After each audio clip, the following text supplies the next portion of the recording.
Halo guys, kami dari grup 23. Sekarang kami sampai di tapak kajian kami di bekas kilang SFI. Yes. Assalamualaikum dan selamat sejahtera kepada pensyarah serta rakan-rakan.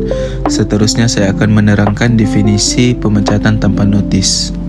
Pemecatan tanpa notis ialah tindakan majikan menamatkan perkhidmatan seseorang pekerja dengan serta-merta tanpa memberikan tempo notis atau bayaran ganti notis.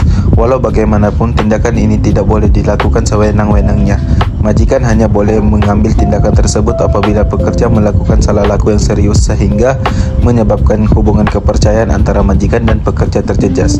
Sebagai contoh, salah laku serius boleh melibatkan kecurian, penipuan, keganasan di tempat kerja atau ingkar arahan yang sah daripada majikan. Seterusnya, perbezaan dengan pemecatan yang memberi notis.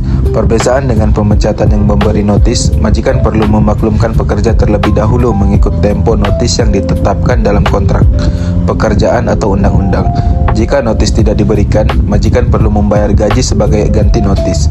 Lazimnya, pemecatan dengan notis tidak semestinya berpunca daripada salah laku serius, tetapi boleh berlaku atas sebab-sebab lain seperti pengstrukturan semula organisasi atau penamatan kontrak.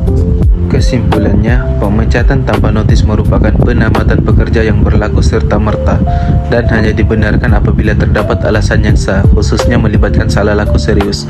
Manakala pemecatan dengan notis pula memerlukan majikan memberikan tempo notis atau bayaran ganti notis kepada pekerja. Seterusnya, syarat majikan boleh memecat pekerja tanpa notis. Secara umumnya, majikan ini tidak boleh memecat pekerja tanpa notis sesuka hati. Pemecatan tanpa notis ini hanya dibenarkan jika pekerja ini betul-betul melakukan salah laku yang serius, yaitu orang kata perbuatan yang melanggar peraturan syarikat sehingga menjejaskan kepercayaan majikan terhadap pekerja. Antara contoh salah laku yang serius itu ialah mencuri harta syarikat, melakukan penipuan atau memalsukan dokumen, bergaduh di tempat kerja, dan ingkar arahan yang sah daripada majikan. Selain itu juga, membocorkan maklumat sulit syarikat juga boleh dianggap orang kata sebagai salah laku yang seriuslah dalam organisasi. Jadi, namun begitu, walaupun pekerja ini melakukan salah laku serius, majikan ni dia tidak boleh terus membuat keputusan yang terburu-buru untuk memecat pekerja. Jadi tindakan tersebut hendaklah mempunyai alasan yang kukuh dan disokong oleh bukti yang mencukupi. Ini penting bagi orang kata memastikan tindakan pemecatan dibuat ni teratur ataupun dibuat secara adil dan mengikut undang-undang yang sah dalam organisasi. Seterusnya, pemecatan seorang pekerja bukanlah satu keputusan yang boleh dibuat secara tergesa-gesa. Ia perlu melalui prosedur yang betul bagi memastikan keadilan, ketulusan dan pematuhan kepada undang-undang. Langkah pertama ialah siasatan dalaman atau domestic inquiry. Tujuan siasatan ini adalah untuk menentukan sama ada benar berlaku salah laku. Majikan perlu mengumpulkan maklumat dan bukti, menemu bola saksi serta pihak yang berkaitan sebelum menyediakan laporan siasatan yang lengkap. Langkah kedua ialah memastikan prinsip keadilan asasi atau natural justice dipatuhi. Pekerja mesti diberikan notis kesalahan secara bertulis, diberi peluang untuk menjelaskan kebenaran dan didengar secara adil tanpa sebarang prasangka. Ini penting supaya setiap keputusan dibuat secara fakta, bukan andaian. Langkah terakhir ialah memastikan wujud just cause and excuse, iaitu sebab yang sah dan munasabah sebelum pemecatan dibuat. Salah laku yang serius dan terbukti boleh menjadi alasan yang sah. Pada masa yang sama, sebarang penjelasan atau alasan munasabah daripada pekerja juga perlu dipertimbangkan dengan teliti. Kesimpulannya, pemecatan bukan sekadar menamatkan perkhidmatan seseorang pekerja. Ia merupakan satu proses yang memerlukan siasatan yang telus, peluang untuk membela diri dan keputusan yang adil. Dalam kajian SFI, majikan telah mengambil tindakan memecat pekerja tanpa memberikan notis selepas mendapati pekerja melakukan salah laku yang dianggap serius dan menjelaskan kepentingan syarikat.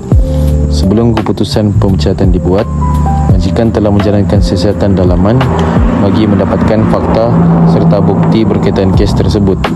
Hasil daripada siasatan, majikan mendapati bahawa pekerja telah melanggar tanggungjawab dan syarat kontrak pekerjaan, sekaligus menyebabkan majikan hilang kepercayaan terhadap pekerja.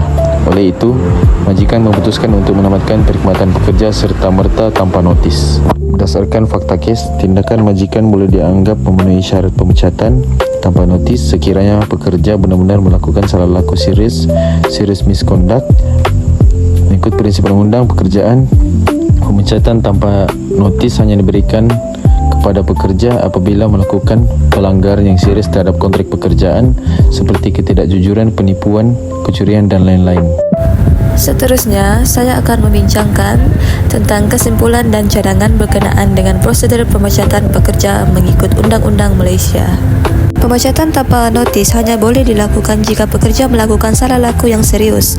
Majikan mesti mempunyai just cause and excuse yang jelas dan munasabah. Jika tidak, pemecatan tersebut boleh dianggap tidak adil dan boleh dicabar di mahkamah. Prosedur pemecatan adalah sangat penting. Majikan wajib menjalankan domestic inquiry sebelum membuat keputusan pemecatan. Pekerja perlu diberikan peluang yang adil untuk membela diri mereka. Semua proses ini hendaklah mengikut prinsip natural justice supaya keputusan yang dibuat adalah adil, telus dan mengikut undang-undang. Oleh itu, cadangannya ialah majikan mestilah sentiasa mematuhi undang-undang buruh yang sedia ada. Pekerja juga digalakkan untuk lebih mengetahui hak-hak mereka di tempat kerja. Dengan cara ini, kita dapat mengelakkan kes pemecatan tidak adil dan mengekalkan hubungan majikan pekerja yang harmoni. Kesimpulannya, pemecatan yang sah memerlukan sebab yang kukuh, bukti yang mencukupi dan prosedur yang adil.